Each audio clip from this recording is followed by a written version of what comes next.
할렐루야. 사명을 감당하는 우리 모두가 되기를 주의 이름 축복합니다. 우리 장로님이 이쪽에 앉을까 저쪽에 앉을까 생각을 하나님의 감동을 주셔서 하나님의 말씀으로 그 자리에 있어라 하는 그 자리가 하나님 보기에 좋은 겁니다. 감동된 대로 앉으시면 됩니다. 할렐루야. 오후 시간에도 예배 가운데 나온 우리 진심으로 환영해 봅시다. 옆분 한번 바라보면서 우리가 처음 본 것처럼 그러지 마시고 한번 주 안에서 사랑합니다. 인사하겠습니다. 주 안에서 사랑합니다. 할렐루야. 이제 곧 있으면 우리 개학철이 다가오고 우리 모두가 함께 어떤 새로운 출발을 알리는 학교에서도 이렇게 출발을 알립니다. 우리 교회도 사실 새로 출발하는 마음으로 그동안의 방학으로 쉬었던 분들이 이제 3월 달부터는 전부 이곳에 나오셔서 오전뿐만 아니라 오후에도 하나님의 말씀의 그 줄기를 제대로 알고 한 학기만이라도 제대로 배우면 정말 하나님의 말씀하신 그 길을 인도함을 받고 순적하게 따라갈 수가 있습니다. 이리저리 방황하는 세월이 오래 걸렸다면 이곳에서 우리 주님께서 그동안 준비시켜준 내용들이 있기 때문에 단시간에 우리 주님께서 순적하게 그 길을 지름길로 내줄 걸 믿습니다. 그래서 많은 분들 같이 나오셔서 이제 방학 끝, 이제 개학입니다 알려주시고 깨워주시기 바랍니다. 청년들도 이 오후에 분명히 한두 명은 있어야 되는데 이게 자리매김하지 못한 것이 안타까워요. 오전에서 유튜브로 제가 이렇게 저 잠자는 청년 일어나! 뭐 잠자다가 이렇게 일어날 수도 있지 않습니까? 유튜브 예배 드려야 되니까 뭐 바르게 앉아서 예배 드릴 수 있는데 그런 것은 이제 우리가 이제 가상적으로 사실 유튜브를 본 것을 상정해서 말씀을 드릴 수 있는 거고 우리가 참여하면서 예배 드리는 건 정말 고귀한 자리입니다. 초대교회는 서로 앞자리에 앉으려고 다투고 싸웠어요. 그러다 보니까 이거 전통이 돼가지고 우리 한국교회의 강단이 새로운 말씀의 내용이 들어올 때도 앞자리에 앉으려고 다투는 거예요. 학교에서도 앞자리에 앉은 자들은 분명히 뭔가 성적이 좋습니다. 그런데 뒷자리, 저 뒤에 언저리, 경계선 이런 데는 이 경계선에 있을 때 사단마귀가 경계선에 있고 그 울타리, 양무리가 있는 그 울타리 안쪽보다도 바깥쪽에 많이 공격을 당하는 곳이에요. 그러니까 안쪽으로 들어오시면은 안전지대가 됩니다. 안전지대에 오셔서 그 자리에 앉으셔서 말씀을 드리면 좋겠습니다. 자, 오늘은 그리스도 중심 언약의 실질적으로 언약의 흐름 속에서 첫 번째 등장하는 언약이 노아 언약입니다. 우리는 아담 언약이라는 생각을 가지고 아담이라고 하는 행위 언약으로 출발하는 그런 신학이 많이 흥황합니다. 그런데 하나님께서는 궁극적으로 우리에게 은혜를 주시고 복을 주시고 복음을 제시하는 것이지 행위를 종용해서 율법으로 우리의 하기 나름에 따라서 복을 주고 또 우리가 잘못했을 때 벌을 주는 분이 아닙니다. 그런 시대는 이미 지나갔고 우리 주님의 은혜만이 고스란히 우리에게 덮여서 그 속에서 우리가 하나님의 만족된 삶을 살 수 있도록 했었다는 것입니다. 오늘 노아의 말씀은 특별히 창세기 6장 8절부터 시작합니다. 노아는 은혜를 입었더라 이렇게 출발하는 거예요. 어떤 사람들이 많이 있는데 이쪽에도 사람들이 있습니다. 어떤 사람들이 많이 있습니다. 이쪽 두 가지를 한번 생각해 보자고요. 은혜 아래 있는 거하고 은혜가 없는 경우가 있어요. 은혜와 상관없는 거, 은혜와 함께 있는 노아를 특별히 이 은혜가 없는 곳에서 이렇게 구별해서 하나님은 은혜를 끼쳐 주셔서 노아는 특별히 은혜를 입었더라 이렇게 시작을 한단 말이죠. 이유가 뭘까요? 저와 여러분을 은혜를 입혀갖고 행위가 아니라 은혜를 입혀서 이제 이 은혜 받은 자가 어떻게 하나님의 뜻을 이루어가고 하나님께서 이 은혜 받은 자를 어떻게 이끌어가는가를 우리는 바라봐야 됩니다. 그러니까 우리는 예수 그리스도를 믿고 은혜를 받고 예수 그리스도 안에 속한 자로서, 즉 은혜 안이라고 하는 것은 예수 믿는 사람에게는 그리스도 안이라고 표현할 수 있어요. 그 안에서 살아가는 사람들이 어떻게 살아가는가를 우리가 면밀히 살펴보면 진정한 하나님이 우리를 이끄시는 몸을 우리를 통해서 하나님께 영광 받으시고 또 우리가 어떤 사명을 갖고 있는가를 알 수 있어요. 자, 우리는 창세기 3장 15절 말씀 너무나 중요합니다. 약속이라고 그랬죠? 창세기 3장 15절에 여인의 후손, 여자의 후손과 뱀의 후손과의 대결장으로 만들겠다. 이 역사는 그렇게 흘러갑니다. 역사는 앞으로는. 그래서 이게 약속이 약속, 선언이에요. 선언. 계약하는 언약이 아니라 약속. 하나님께서 범죄한 인간들에게 또 범죄케 한 사단에게, 뱀에게 분명히 말합니다. 너는 여자의 후손과 원수가 되게 하고, 서로 대결장.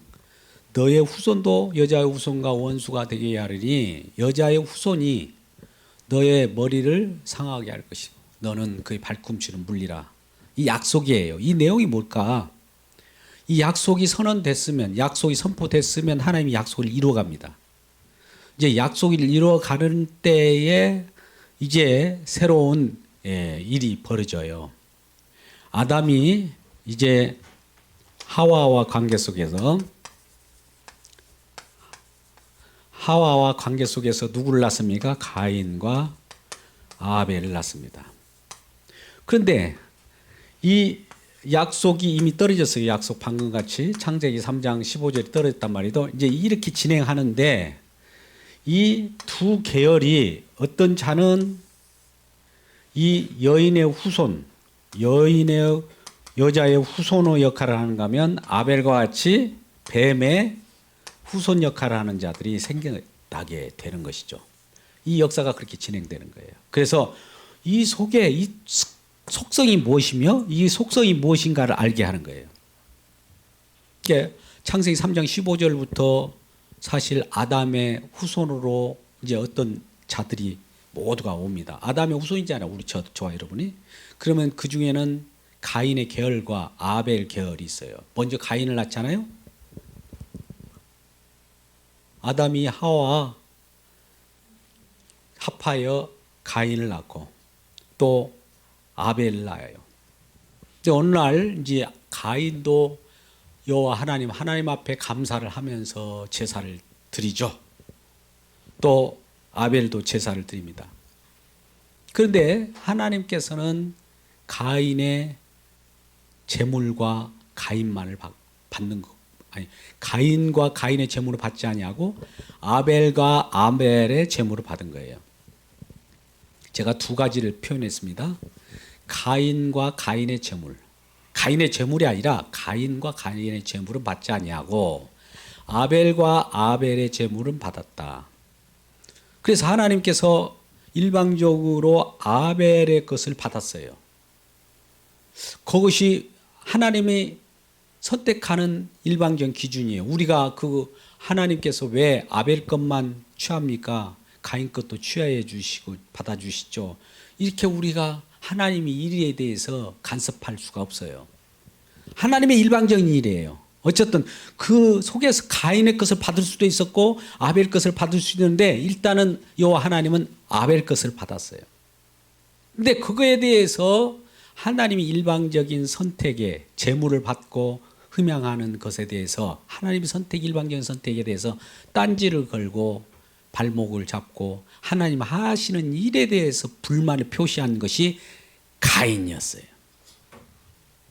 가인은 물론 곡식 농사를 지었으니까 하나님 앞에 곡식 농사로 가지고 하나님 앞에 영광을 돌릴 거 아니겠습니까? 아벨은 목축을 했으니까 목축을 가지고 양의 새끼를 기름과 함께 드렸어요. 근데 제물과 그 제물에 대해서 우리는 흔히 양과 기름이 들어갔으니까 이건 장차 기름이니까 알레고리적 해석으로 그리스도 기름이야 이렇게 생각해서 받았다 이렇게 추측하면 안 돼요. 하나님은 구약 때 제사가 여러 가지가 있어요. 곡식 제사도 받았어요. 또 번제도 받고 양도 받고 여러 가지. 그것을 형식으로는 뭐 거제도 있고 곡식 제단을 드릴 때는 흔들어서 드리라고 하는 그런 그 제사를 다 받았는데 어떤 제사가 특별하게 더 나아서 받은 것이 아니라 하나님이 일방적으로 하나님만이 선택할 권한이 있다는 거예요. 근데 그 선택할 권한에 대해서 딴지를 건 자가 가인이었어요. 가인과 가인의 재물을 하나님께서 기뻐 받으시지 않는 것이 아니라 그냥 받고 보니까 그 마음 속에는 뭐가 있었냐면 가인과 그 재물 또 아벨과 그 재물 이것이 나중에 판명되기를 가인과 그 재물은 자기를 위한 하나님을 섬겼고 아벨과 그 재물은 하나님의 영광만을 위하여 자기에게 어떤 돌아온 것이 없어도 하나님께 영광만을 위하여 하나님을 위한 예배를 하나님을 위한 제사를 드렸다는 거예요. 가인은 자기를 위한 제사와 제물을 하나님께 드렸다는 것이 뒤에 이제 들통이 나는 거예요. 그래서 우리는 이 창세기 4장에 보면 그런 일이 벌어지는데 그 가인이라고 하는 이제 뱀의 후손으로 나타나는 자들과 여인의 후손으로 나타나는 아벨의 계보가 이렇게 나누어요. 이걸 톨레도트라고 하는데 우리는 이걸 계보, 나중에 대략 뭐 이런 표현도 할 수 있고 큰 줄기 이렇게 표현할 수 있어요. 그렇게 이제 두 진영으로 나누어지면서 대결이 일어나요. 여호와 하나님께서는 가인에게 와서 죄가 네 문 앞에 엎드려 있다. 즉 늑대 어떤 죄가 사자처럼 와서 항상 가인을 물라고 기다리고 있는 거예요. 그러니까 가인으로서는 이 죄를 여호와 하나님께는 죄를 다스릴지어다 이렇게 말씀을 합니다. 근데 다스릴 수가 없어요. 가인은 이미 다스릴 수가 없어서 죄를 먹고 마시면서 하나님을 쫓아 영광을 쫓는 것이 하나님을 위한 것이 아니라 자기를 위한 영광을 쫓으라 이거예요.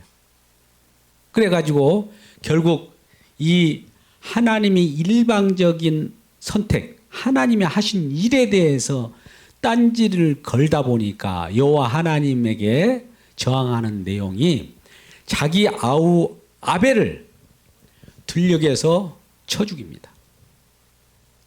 피를 흘렸어요. 피가 땅에 묻어요. 피가 하늘로 호소합니다. 여호와 하나님이 나타나셔서 가인에게 뭐라고 합니다.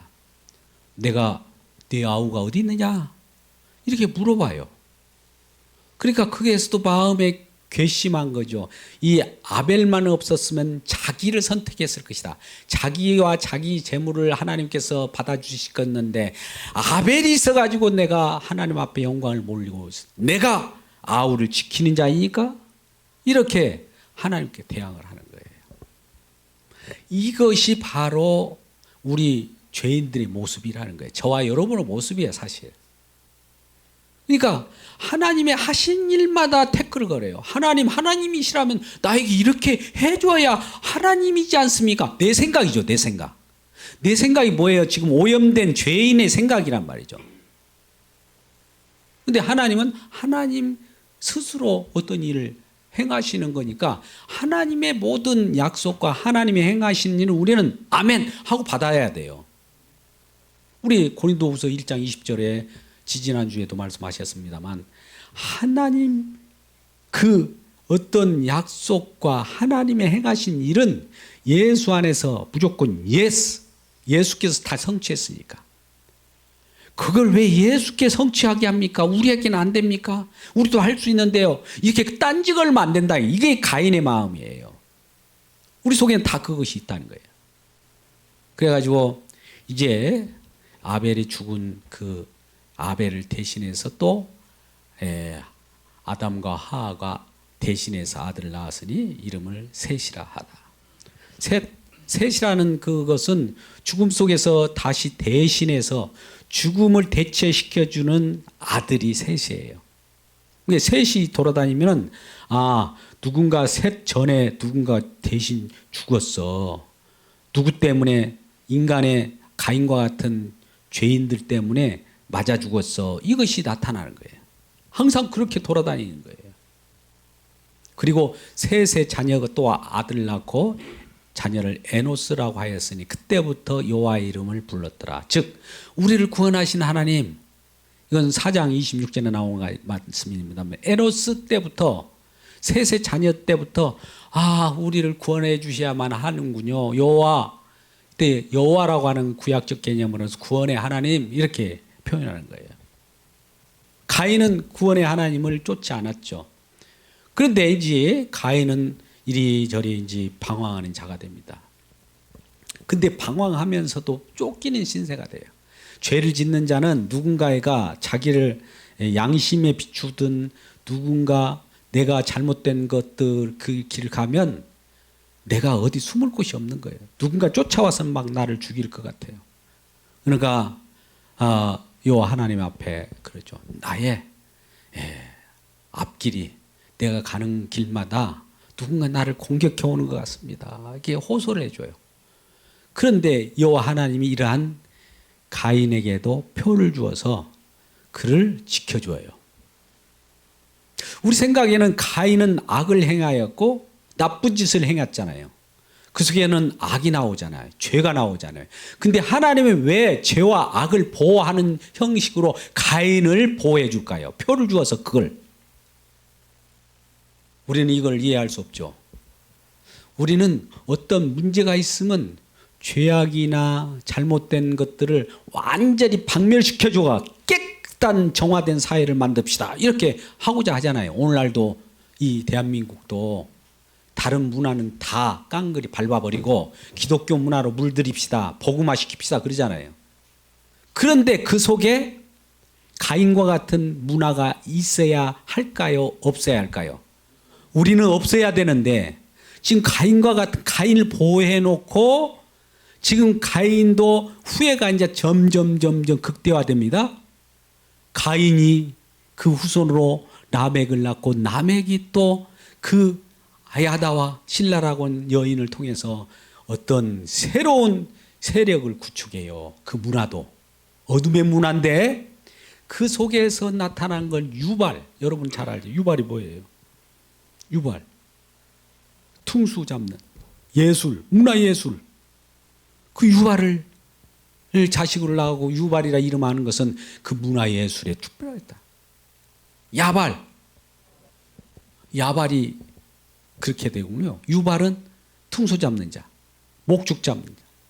그리고 또 안에 두발 가인이라고 그래가지고 이 기계 문명, 과학 문명을 발달하는 그런 엄청난 그런 분야로 흥황하게 해요. 그러니까 가인의 후손으로 온 라멕이라고 하는 또 다른 라멕이 있어요. 라멕이라고 하는 좋지 않는 자를 통해서 아들을 낳게 해서 목축, 문화예술, 과학에 흥황한 그런 이 세력을 구축하게 되는 거예요. 오늘날 어떻습니까?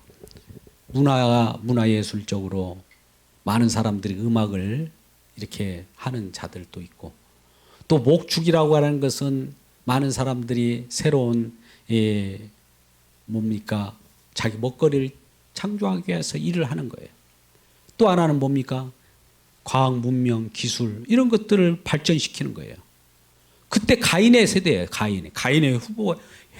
가인의 후예들이 그랬다는 거예요. 얼마나 좋습니까? 오늘 같은 나라하고. 그런데 그러한 악을 왜 하나님은 악을 제거해버리고 없애버리지 않고 그대로 놔둡니까? 그 이유가 있는 거예요. 왜 하나님 오늘 우리가 잘못된 나의 원수를 저거 바로 잡아가지고 저거 심판해 주세요.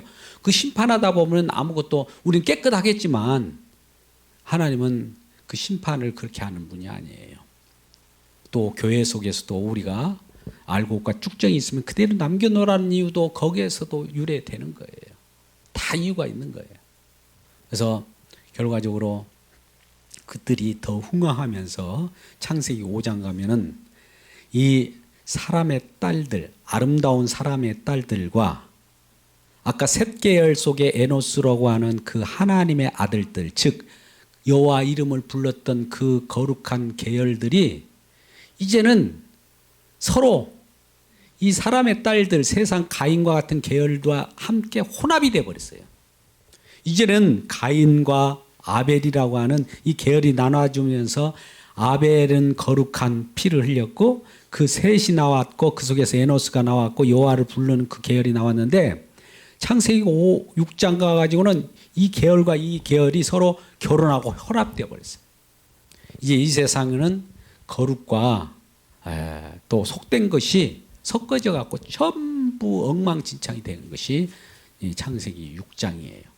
6장의 그러한 흥황된 속에서 이 세상은 악은 점점 올라갑니다. 악은 쌓아가요. 악은 관영되어 가요. 악이 가득 찬 가운데 하나님이 이걸 보고 이제 심판에 이르러야 되는데, 그래, 이 악을 심판하는 기준을 만들게요. 무조건 막 심판하는 거 심판이 아니잖아요. 하나님 공의 하나님이기 때문에 이 악을 심판하려고 하면서도 심판 가운데 구원해 줄 구원, 심판 속에서 구원이라고 하는 것이 얼마나 좋은가, 진정한 은혜를 알려주기 위하여 노아를 선택해서, 창세기 6장이 지금 하고 있습니다. 노아를 선택해서 그에게 은혜를 받게 합니다. 은혜를 받게 하면 이제 은혜 받은 이 노아가 어떤 은혜를 받았기 때문에 하나님이 그를 이끌고 가요. 이리저리. 느닷없이 이 노아가 어느 날 갑자기 나이가 되어가지고 방주를 만든다고 뚜닥 그것도 바닷가에다가, 이게 이제 우리가 현대 조선이나 대우 조선이나 이건 배 큰 원양어선도 만들고 엄청나게 배도 만드는데 바닷가에다 놓고 이게 배를 만들잖아요. 근데 산 중턱에다가 배를 만든다고 하니까 얼마나 또 크야 커요. 그러니까 사람들이 막 비웃어요. 이거처럼 또 해가 쨍쨍 내리쬐는 때, 세상이 뭐 어떤 특별하게 비 내린 것도 없었어요.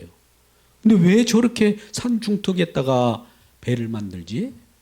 사람들은 비웃는 거예요. 하나님의 은혜를 입었더라. 입은 사람들이 뭐 하는 일을 보니까 세상 사람들을 볼 때는 비웃는 그런 짓거리를 하는 거예요. 저와 여러분이 예수 믿었잖아요. 세상 사람들 볼 때는 참 미련한 짓을 하고 돌아다니는 것 같아요. 예배 드리는 것도 미련하죠. 왜 그러냐면 지금 이 시간에 얼마나 즐길 것들이, 요기할 것들이 많고 많은 그런 문명의 이기들을 우리가 누릴 수 있는데 예배 드린다고? 그 시간이 아깝다 이놈들아 막 하면서 비웃어요. 근데 우리들은 미친 자처럼 예배 드리잖아요. 예수님 찬양, 그것도 막 할렐루야 손 높이여 하나님을 찬양합시다 하면 하잖아요. 미친 사람 같죠? 근데 여호와 하나님께서는 그걸 기뻐 받으시는 거예요. 그러니 이 내용을 우리가 보면 이제 노아에게 은혜를 줘서 노아하고 어떤 계약을, 언약을 맺는데, 오늘 우리가 본문 말씀 창세기 9장이었잖아요. 9장 8절에서 11절까지 봤나요? 이렇게 보는데 언약을 맺었어요. 언약의 대상자가 누구냐? 이 방주에 들어갔다가 처음에 물로 심판을 했을 때 살아난 자들이 나온 자들이에요. 그 노아와 그 자부들하고 또 거기에서 부정한 짐승들이 이 속에 실려졌다가 나왔잖아요. 일단 배에 탔던 자들이 나온 그 짐승까지 해당돼요. 그들과 함께 계약을, 언약을 맺었더라. 그러니까 이 속에 우리 구원받은 사람들하고 언약을 맺는 거예요, 사실. 언약 안에 있는 자들은 구원받은 백성입니다. 자, 이 말씀이 들어오기 전에 먼저 우리가 이걸 한번 잠깐 살펴보는 게 좋을 것 같아요. 우리 그 인간의 가장 성경에서나 그 알려진 수명이 가장 길게 산 사람이 누구예요? 네?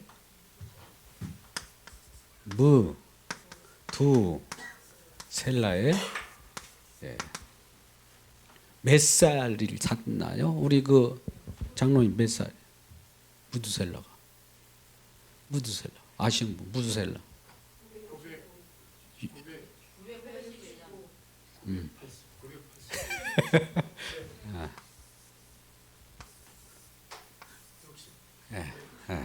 이렇게.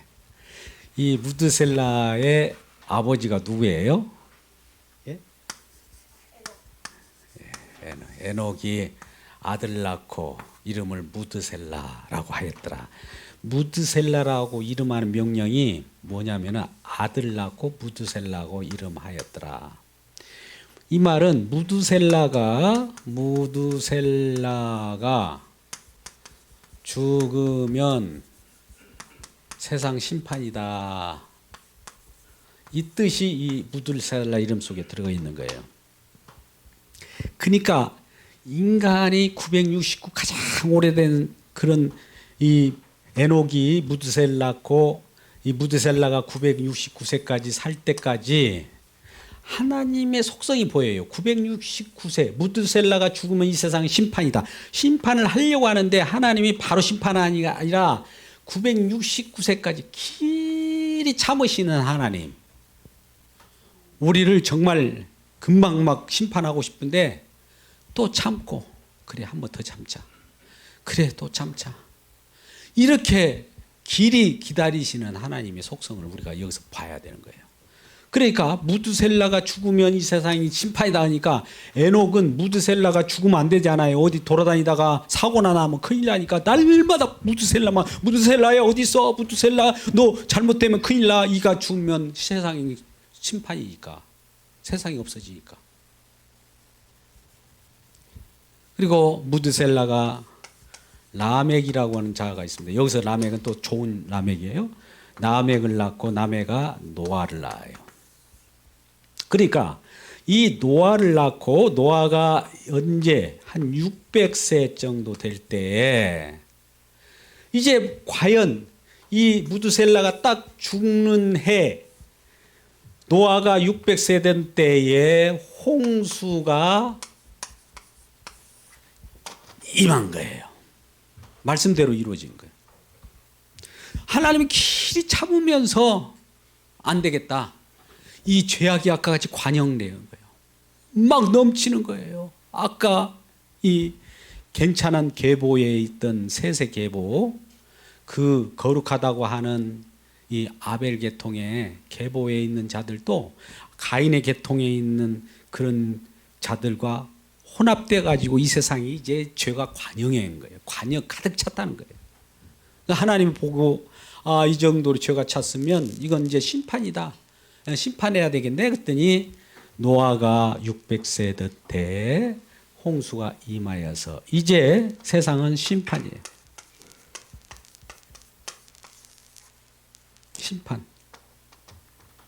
심판이 이루어졌죠? 심판이 어떻게 이루어져요? 하늘에 비가 내리고 물 그대로 하늘이 열려서 비가 내리고 땅에서는 어때? 땅이 쪼개지고 지각변동이 일어나고 땅이 터지잖아요. 그러죠? 그래가지고 이제 배를 이 노아가 하나님께 미친 짓을 한 것처럼 중턱에다 배를 지었는데 배가 이렇게 중턱에 있었지 않습니까? 산에. 근데 배가 있었는데 이 노아가 여기에 부정한 짐승들도 태워요. 정한 짐승만 들어간 거 아니에요. 정한 짐승, 맷상, 부정한 짐승 다 들어가요. 넣은 만큼. 넣고 나서 이제 심판이 막 임하니까 이 물이 하늘에서 쏟아지니까 물이 가득 찰 거 아니에요. 물이 막 올라와. 점점. 이 배가 이렇게 떠올랐던 것이 이제 점점 올라올 거 아니겠어요? 그죠? 배 띄워.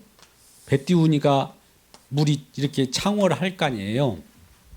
가지고 이 세상 가장 지표면으로부터 15m 위에까지 그렇게 창궐하게 오랜 동안, 그것도 한 1년 동안에 계속 있는 거예요.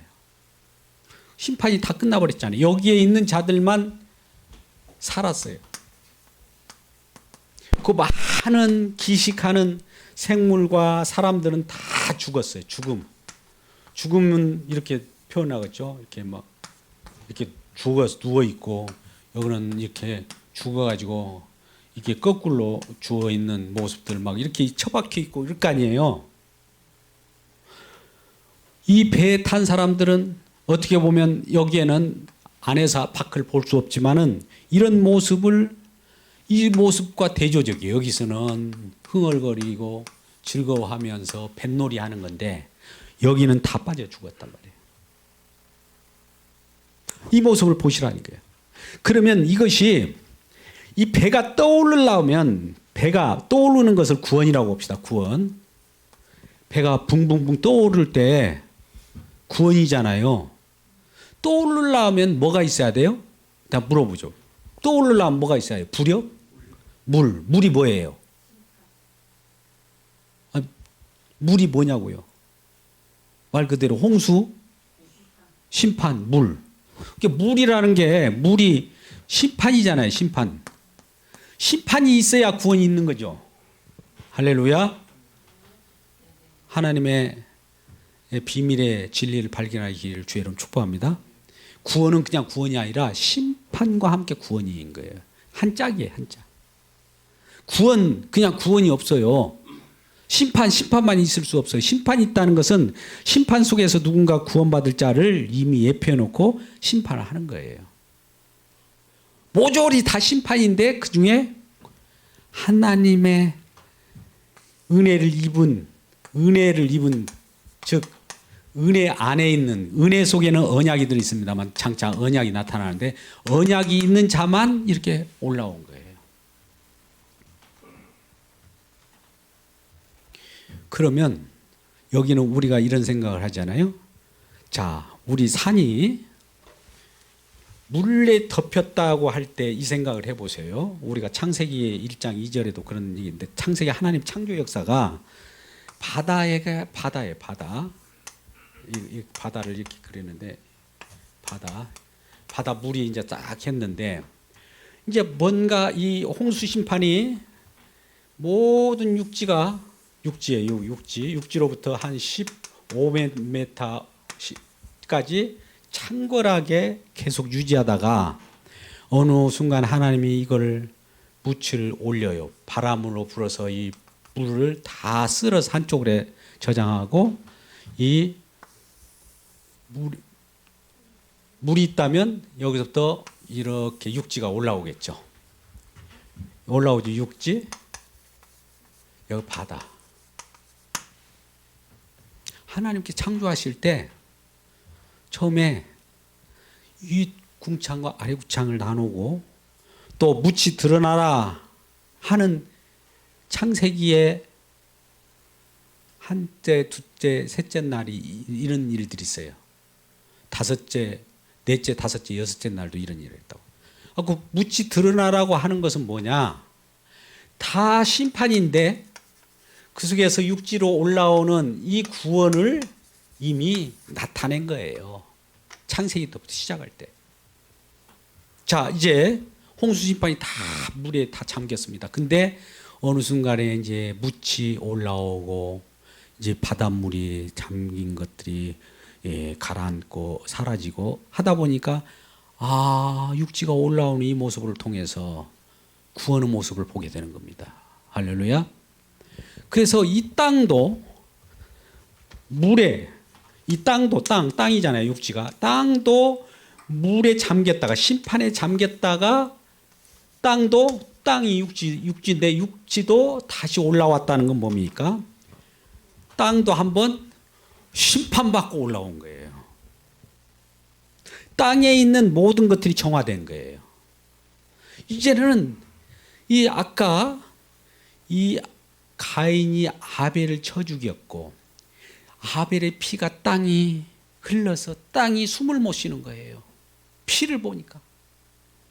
그 땅이 가시와 엉겅퀴를 낼 뿐만 아니라 가인이 무엇을 심어도 노력해도 수고해도 결실을 못 맺어요. 근데 땅에 한번 쭉 심판받고 올라왔어요. 이거 구원받았어요. 땅도. 그러니까 땅이 그동안에는 이전에는 심판받기 전에는 땅이 너무 피곤했어요. 피곤. 안식할 수가 없어요. 그런데 이런 심판을 받고 나서 올라올 때 땅이 안식하더라. 땅의 안식. 정화해 됐어요. 그래서 이제 오늘 창세기 9장 오늘 본문의 말씀 보면 이 노아와 언약하고 나서는 땅이 안식해요. 홍수 심판을 겪고 나서 올라오고 나서 땅이 안식함으로 다시 창세기 1장처럼 생육하고 번성하고 땅에 충만하라고 그래요. 동일하게. 그러면 이 차이점은 뭘까요? 창세기 1장에서 생육하고 번성하고 땅에 충만하라는 이 명령이 있어서 그렇게 됐는데 이 9장에 와가지고 이 안식할 수 없었던 다가 다시 이런 홍수 심판이 이루어지고 나서 땅이 생육하고 번성하고 땅이 충만하라고 하는 복을 준단 말이죠. 그러면 이 차이는 무슨 차이일까요? 이전에는 창조 세계 속의 안식을 표현했다면 창조 세계의 안식이 무너졌기 때문에 다시 새 창조의 안식으로서 땅이 회복된 거예요. 근데 이게 어떻게 회복됐느냐? 그냥 저절로 회복되는 것이 아니에요. 아까 이 노아와 은혜를 받은 언약을 맺었는데 알고 보니까 우리 창세기 8장 21절 말씀을 한번 읽으면 좋을 것 같아요. 창세기 8장 21절. 결과적으로 오늘 본문 말씀과 같은 내용의 똑같은 말인데 8장 21절. 이 배에 탔던 살아남았던 이 속에는 부정한 것과 정한 것이 있었는데 나와서 이 배에서 내리고 나서 노아가 어떤 일을 행했는가? 우리가 왜 이걸 샀던가? 우리가 이 방주를 타가지고 우리가 구원받은 것은 이것 때문이야 라고 표시를 했어요. 그거 뭘까요? 8장 21절 말씀입니다. 한번 띄워주시면 좋겠어요. 뒤에. 자, 창세기 8장 21절입니다.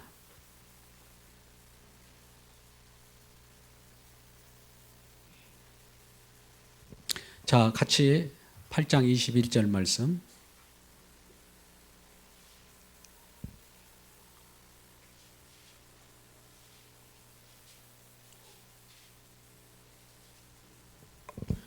자, 같이 읽어보세요. 시작.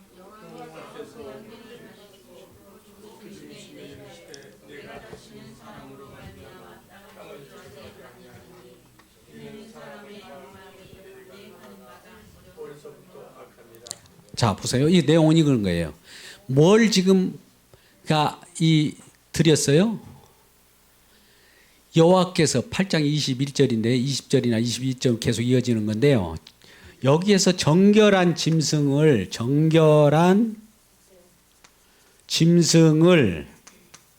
잡아서 하나님 앞에 드렸어요.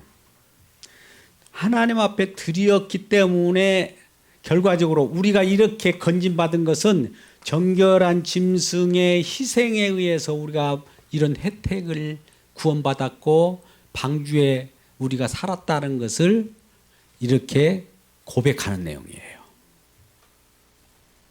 그러면서 어떤 일이 벌어지냐? 이 세상은 지금 악하다는 거예요. 현재도 악해요. 악한 가운데서 우리가 구원받은 것은 정결한 짐승의 희생이다 라고 하는 거죠.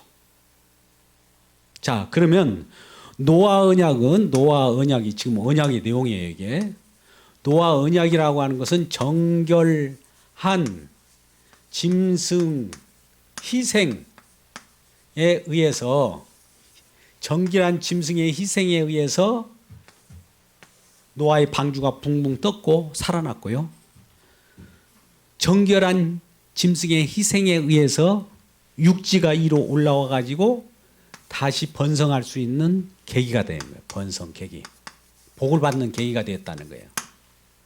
그러니까 구원받는 사람들도 정결한 짐승의 희생에 의해서 구원받았고, 이 땅에 이 죄악으로 말미암아 땅이 오염됐는데, 오염되어 갖고 결실을 제대로 못 맺는데 다시 결실을 맺을 수 있도록 땅이 쉼을 얻은 거예요. 자, 땅이 쉼을 얻었어. 쉼. 이게 안식입니다. 안식. 노아란 뜻은 안식이란 뜻이에요. 노아 언약이라는 것은 뭐냐? 노아라고 하는 자를 여호와 하나님이 선택해 갖고 안식을 누리게 했다는 표시예요. 이 세상은 죄로 관영돼 갖고 누가 쉴 수가 없어요. 또 죄를 관영됐기 때문에 땅이 곡식이 제대로 나지 않아. 그러니까 날마다 수고하고 땀을 흘려야만 곡식이 나고, 그것도 제대로 나지 않아. 그러니까 얼마나 피곤하겠습니까? 그래서 땅을 한번 쫙 다시 정화시키고 새롭게 또 출발하는 그 일이 벌어졌는데, 창세기 1장에서는 생육하고 번성하고 땅에 충만하라, 창조한 그 내용 그대로 그 말씀대로 이렇게 명령을 했습니다만, 오늘 노아 언약의 창세기 9장에서는 생육하고 번성하고 땅에 충만하라는 동일한 명령을 합니다만, 뭐가 차이가 있느냐? 창세기 9장 노아 창세기 1장하고 지금 제가 표현하면 1장이 있고 창세기 9장이 있는데 똑같이 생육하고 번성하라고 그래요. 근데 여기는 정결한 짐승의 피가 없어요. 잘 보세요. 창세기 9장 들어갖고는 피가 등장해요. 정결한 짐승의 희생 피. 이제 하나님의 언약이라고 하는 것은 피가 개입되는 그 식으로 진행된다는 거예요. 죄 때문에 죄가 있으면 예수님의 피, 장차 정결한 짐승의 피가 있어야만이 회복되고, 피가 있어야만이 안식을 누릴 수 있다는 것을 시작하는 것이 노아 언약의 시작이에요. 언약의 시작입니다. 할렐루야. 그러면 노아 언약은 언제 성취될까요? 궁극적으로는 이제 예수 그리스도께서 희생 제물로, 번제로, 화목 제물로 드려질 때에 이 그 희생에 의해서 이 땅이 정화되고, 이 세상이 생활과 새 땅이 되고, 또 저와 여러분이 구원을 받고 그러는 거죠. 근데 이 노아 언약이 이제 아브라함 언약으로 또 발전됩니다. 흡수 통합해 갖고 더 진전되고 상세하게 돼요. 아브라함 언약은 모세 언약으로, 모세 언약은 다윗 언약으로, 다윗 언약은 궁극적으로 새 언약이라고 하는 예수님으로부터 다 완성하게 이르게 되는데, 이 첫 스타트가 노아 언약이에요. 노아 언약이 출발점이에요. 얼마나 중요합니까? 그래서 이 세상에 지금 그렇다면 이 땅이 회복됐죠? 땅이 지금 봄, 여름, 가을, 겨울 우리가 벼를 심든지 뭐 하면 결실을 내죠. 희한하게 뭔가 심은 대로 이상으로 뭐가 나오잖아요. 이거 왜 그럴까요? 1번 그냥 땅의 힘으로, 2번 정결한 짐승의 희생 덕분으로. 뭘까요? 두 번째죠. 자, 여기서 중요한 걸 하나 말씀드리려고 합니다. 자, 우리는 일반 계시라는 것이 있고 특별 계시라고 하는 것을 많이 들어보셨을 거예요. 신학적으로 조직 신학에서 많이 조직 신학을 표할 때 조진다고 그래요. 조직 신학. 일반 계시, 은총이라고도 하고 특별 계시. 계시는 계시예요. 계시라고 하는 건 보여준 거죠. 우리 계시 속에서 계시를 알고 성령에 의해서 우리가 구원받습니다. 계시는 알아도 계시를 보여준 계시의 성령이 임하여야 구원받아요. 근데 특별 계시는 구원에 관한 것을 얘기하고, 일반 계시는 이 땅에 어떤 사회적인 정화 작업이라든지 뭐 아까 땅이 회복한다든지 뭐 이런 내용을 얘기하는 거예요. 그래갖고 이걸 로마서 1장 20절이나 21절 또 마태복음 5장 45절 6절 이런 말씀 보면 선인과 악인에게 해와 비를 골고루 비춰줘요. 이건 지금 악인이라고 그래서 야, 너 악인이지. 너 햇빛 받지 마라. 비도 너희들에게는 안 내릴 거야. 이럽니까? 선인과 악인에게 골고루 내줘요. 우리가 이전에 무슨 간증을 이상하게 간증하는 사람들이 있는데 우리 논밭에는 예수 믿는 논밭이기 때문에 하나님의 곡식을 열매 주고 병충해도 막 걸리지 않게 해가지고 추수가 높아졌다. 근데 저좀 예수 믿지 않는 저 이방인에는 막 병충해 해갖고 완전히 엉망진창이 됐다. 그렇게 말하는 사람 있잖아요. 그 사람은 요걸 얘기하고 싶어서 그러는지 모르지만 이걸 지금 모르는 거예요. 악인에게도요, 이 세상에 악이 존재하잖아요. 아까 가인에게도 이 땅에 표를 주어갖고 지탱하고 먹고 살 수 있도록 해놨어요. 그러면 악인의 흥왕을 그 하나님 의도할 거예요? 그건 아니에요. 악이 있음으로써 악에 의해서 의라는 것이 드러나요. 모든 인간들은 애눈박이라 한쪽으로 가지고는 이거 무슨 뭔지 몰라요. 양쪽 신호체계처럼 푸른 신호등이 있으면 빨간 신호등이 있어야 구별점이 있다고요. 우리 인간은 언어는 그래요. 하나님 말씀도 우리가 그렇게 분별할 수 있어요. 그러니까 악이 있음으로써 의가 소중하다는 거 알아요. 자, 아까 다시 돌아갔지만 심판이 있었잖아요. 심판이 있으니까 구원이라고 하는 의미가 형성되죠. 심판 없는 구원이라는 거 없어요. 악이라는 것을 우리가 생각하지 않고 의라는 거 없단 말이에요. 그렇다면 이것이 더 나가서 여기까지 갑시다. 구원으로 간다면 이 우리 인간이 죄인이에요. 죄인 없이 예수님의 십자가 뿌려질까요? 근데 많은 사람은 죄인 없이 여기다 의인 만들어 갖고 십자가도 무용지물로 만드는 일을 벌이고 있다는 거예요. 오늘날 교회가. 우리는 용서받은 그 은혜 받은 그 속에 있는 죄인일 뿐이에요.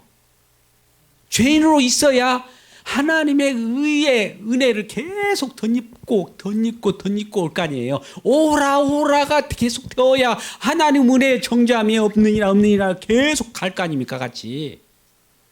근데 이제 의인 됐으니까 예수님 십자가 걷어버리세요. 이제 필요 없어요. 이러면 예수님의 십자가를 못 오가는 거예요. 우리 십자가를 증거하라고 지금 남아있는 이 역사를 살고 있는데 십자가를 걷어내버리는 그런 복음을 전한다고 하니 이게 다른 복음이라는 거예요. 자, 여기서 보세요. 일반 계시하고 특별 계시. 여기는 선인과 악인에게도 다 비를 내려줘요. 해도 비춰줘요. 다 비춰준다고요. 근데 이것이 뭐 때문에 이렇게 비춰준다고 그랬어요? 이게 두 가지가 뭐라고 그래요? 희생이죠. 희생. 아까 정결. 장차 정결하는 의인이에요. 예수님이에요. 궁극적으로 예수님만이 정결한 분이시니까 부정하지 없는 것. 예수님의 희생으로 이 부정한 이 죄인들이 의인으로서 덮어짐의 은혜를 받는 거고, 여기는 또 악과 의가 있다고 악인들에게도 이 희생의 혜택을 보고 있는 거예요. 이 세상이 지금 예수 안 믿고 막 돌아다니고 껄껄거리고 하는 사람들도 지금 존재하잖아요. 그건 지금 예수님의 핏부림에 의해서 지금 지탱하고 돌아다니지를 사실은 그것 때문에 돌아다니는데 보호되고 있는데 그들은 알지 못해요. 단지 알지 못할 뿐이에요. 근데 저와 여러분은 이걸 알죠. 여기도. 저와 여러분은 여기도 알고 여기도 알아요. 그러니까 우리에게는 일반 계시나 특별 계시나 나눌 필요가 있어요 없어요? 그냥 계시라고 하면 끝나는 거예요. 우리는 오직 계시. 근데 저들은 요거는 같이 누리면서 이것도 알지 못하고, 여건 더더욱 특별 계시는 눈에 보이지 않고 갇혀버려 갖고 그들에게는 눈이 막혀버렸잖아요. 여기는 딱 갈려졌잖아요. 여기에 있는 분이 와서 가르쳐 줄 때만 가능한데 여기 갇힌 거예요. 좀 말씀이 어려워졌는데요. 이 내용으로 가는 거예요. 그리고 노아 언약의 마지막에 한마디 더 드리면 시간이 갔습니다만, 이제 이렇게 노아가 이제 포도를 먹고 잠깐 나체로 자고 있을 때 아들들인 셈과 야벳과 함, 이 자녀들이, 함은 자꾸 그 하나님이 덮어주시고 우리 은혜 주셨음을 고백하는 그 삶으로 노아의 가족들은 살아가야 될 의무가 있어요. 그런 미션을 가지고. 근데 이 함이라고 하는 자는 지금 아버지의 수치를 덮어주기는 것처럼 그걸 노출시켰다고요. 셈과 야벳은 그것을 뒷조작하면서 하나님의 덮으심 은혜가 있기 때문에 수치를 가려주시는 하나님 은혜를 생각해가지고 자기 부모님, 자기 아버지가 수치를 드러내더라도 그걸 가려주려고 하는 마음이 있단 말이죠. 그래서 결과적으로 함은 여호와 하나님께서 노아를 통해 가지고 저주를 내려가고 가나안 족속이 되어버리고, 가나안 족속 함 자녀가 가나안이거든요. 또 셈과 야벳은 셈의 장막에 거하게 해요. 셈의 장막에 거한다는 건 장차 하나님 임마누엘 함께 하신다는 것이 하나님이 임마누엘, 그죠? 장막에 함께 있는 그 내용을 가지고 장차 이스라엘 백성이라고 하는 선택된 백성들 가지고 장막, 즉 성막, 성전, 이렇게 발전되는 그 성산에, 또 우리가 출애굽기 15장 17절 말씀 보니까 이 이스라엘 백성들을 그 성산에 심으리라 하면서 그들과 함께 거할 걸 얘기해요. 함께 할 걸. 그게 지금 셈의 장막이라고 하네요. 이것이 장차 예수 그리스도 이 땅에 오셔서 말씀이 육신되어 그 가운데에 거하시는 거 보느냐, 하나님의 은혜가 충만함이라. 그 요한복음 1장 14절 말씀은 그건 장막을 치다는 거예요. 같이 살리고 왔다 이거죠. 그곳에서 나타날 때 예수 그리스도를 통해서 이 장막 문제, 하나님이 거하시는 임마누엘의 예수 그리스도를 통해서도 완성되고, 또 여기에 정결한 짐승이라고 하는 우리가 그 혜택으로 이 세상이 지금 해와 달과 지구와 행성이 돌아가고, 과학도 우리가 지금 생각할 수 있고, 법칙이라는 것도 다 예수 그리스도의 십자가의 핏부림으로 말미암아 법칙이 지금 돌아가고 있다는 거예요. 계산 같은 거, 우리 수학은 수학이고 하나님은 이건 다른 영역이 아니라 그 속에 다 포함되어 있어요. 이 통치자들도 예수 그리스도의 핏부림 속에서 지금 통치자가 형성되어 있는데 그 악이 있어야, 악. 그 통치자를 통해서 악이 드러나고 선도 드러나겠지만 악이 드러남으로써 악도 스스로 해결하기 위하여 살인하는 죄를 제어하기 위하여 노아 언약은 살인을 제어하는 그 역할도 있어. 피째 먹지 말라고 하거든요. 그것은 살인하지 말라는 법칙 그때부터 나온 거예요. 그러니까 노아 언약은 뭐냐? 피, 희생, 정결한 짐승, 십자가가 등장하는 첫 출발이기 때문에 굉장히 중요합니다. 구원의 방주라고 하는 것은 결과적으로 희생 때문에, 저 희생이 작용돼 가지고 심판으로부터 배가 붕 올라오는 거예요. 부력이 아니에요. 부력이 법칙이라고 표현할 수도 있는데, 그 희생에 의해서 십자가의 그 효력이 붕 뛰어서 살려내는 거예요. 이것을 우리가 생각하면서 언약을 깊이, 더 깊숙이, 상세하게 더 깊이 들어가는 우리 모두가 되기를 주님의 이름으로 축복합니다. 기도하겠습니다. 아버지 하나님, 언약의 시작이 노아 언약으로부터 출발했습니다. 물론 이 언약은 예수 그리스도께서 완성하셔서 정말 그 뜻을 완전하게 우리가 알고 그 안에 거하는 자마다 정결한 짐승의 피, 그 은혜를 누리고 그 속에서 현재 살아가지만 그럼에도 불구하고 죄인의 괴수로 살아갈 때마다 십자가가 오롯이 세워지고 그것만을 높이며 살아가는 것이 우리의 사명으로 주어졌사오니, 이러한 사명 감당하는 우리 하나교회 모든 권속들과 가족들 되게 하여 주시옵소서. 예수님의 이름으로 기도드리옵나이다. 아멘. 주님께서 가르치신 교도 예배를 마칩니다. 하늘에 계신 우리 아버지요,